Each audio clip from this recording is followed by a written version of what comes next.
یہ بات ہے نومبر 2022 جب پاکستان شدید سیاسی اور معاشی بحران میں ڈوبا ہوا تھا۔ اسی دوران ایک نیا نام پورے ملک میں طاقت کی بنیاد بن کر سامنے آیا اور وہ نام تھا عاصم منیر کا۔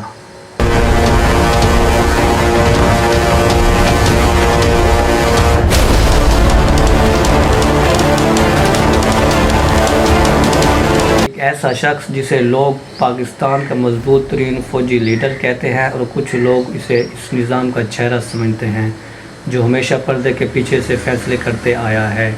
انہوں نے ملٹری انٹیلیجنس اور ISI جیسے حساس اداروں میں کام کیا اور پھر 2022 میں پاکستان کے آرمی چیف بن گیا۔ لیکن سوال یہ ہے، کیا وہ صرف ایک فوجی جنرل ہے یا اس طاقتور نظام کا حصہ جسے عوام کبھی پوری طرح سمجھ ہی نہیں پاتی؟ اور پھر 9 مئی 2023 پاکستان کی تاریخ کا ایک خطرناک دن جب ملک بھر میں احتجاج، گرفتاریاں اور خوف کی فضا پھیل گئی۔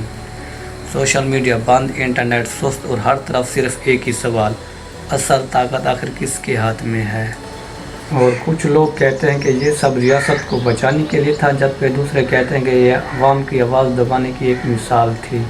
عمران خان اور PTI کے خلاف ہونے والی کارروائیوں نے پاکستان کو 2 حصوں میں تقسیم کر دیا، اور ایک طرف وہ لوگ تھے جو اسے قانون کی عملداری کہتے ہیں اور دوسری طرف وہ لوگ جو اسے طاقت کی جنگ قرار دیتے ہیں۔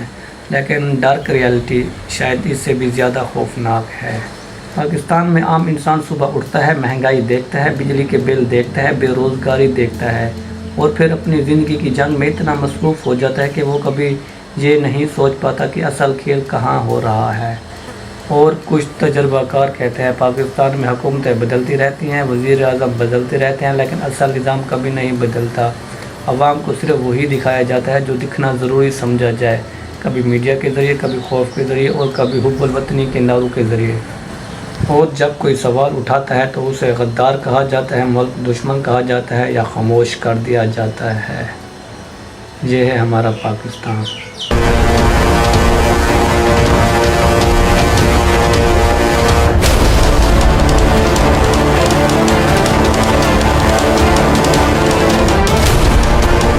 2024 سے لے کر 2025 تک سوشل میڈیا نے بہت کچھ بدل دیا۔ اب معلومات کو مکمل طور پر چھپانا آسان نہیں رہا، لیکن اسی کے ساتھ ساتھ پروپیگنڈا بھی پہلے سے زیادہ طاقتور ہو چکا ہے۔ ہر طرف آدھی سچائیاں، جذباتی ویڈیوز اور ایسے بیانے جو لوگوں کو حقیقت سے زیادہ خوف پر یقین دلاتے ہیں۔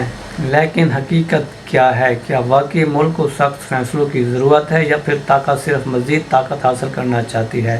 یہ سوال آج بھی زندہ ہے اور شاید آنے والے سالوں تک زندہ رہے گا، کیونکہ پاکستان کی سب سے بڑی ڈارک ریئلٹی شاید یہی ہے کہ یہاں سچ صرف ایک نہیں ہوتا، ہر شخص اپنا سچ لے کر کھڑا ہوتا ہے، کسی کے لیے ہیرو، کسی کے لیے ویلن اور کسی کے لیے صرف ایک طاقتور نام عاصم منیر ہوتا ہے۔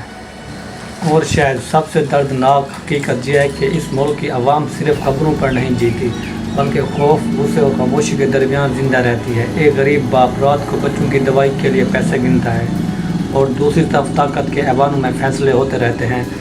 کسی ماں کا بیٹا احتجاج میں غائب ہو جاتا ہے، کوئی صحافی سچ بولنے والا خاموش ہو جاتا ہے اور کوئی نوجوان اپنے ملک ہی میں مستقبل ڈھونڈتا رہتا ہے۔ اور لوگ کہتے ہیں کہ پاکستانی عوام موت سے نہیں ڈرتی کیونکہ اس نے ہر دن تھوڑا تھوڑا مرنا سیکھ لیا ہے۔ مہنگائی نے خواب مار دیے، بے روزگاری نے ہمت توڑ دی اور سیاست نے لوگوں کو ایک دوسرے کا دشمن بنا دیا۔ اور لیکن پھر بھی عوام یہ زندہ ہے۔ یہی عوام ہر مشکل کے بعد دوبارہ کھڑی ہوتی ہے، دوبارہ امید لگاتی ہے اور دوبارہ کسی نئے چہرے پر یقین لاتی ہے۔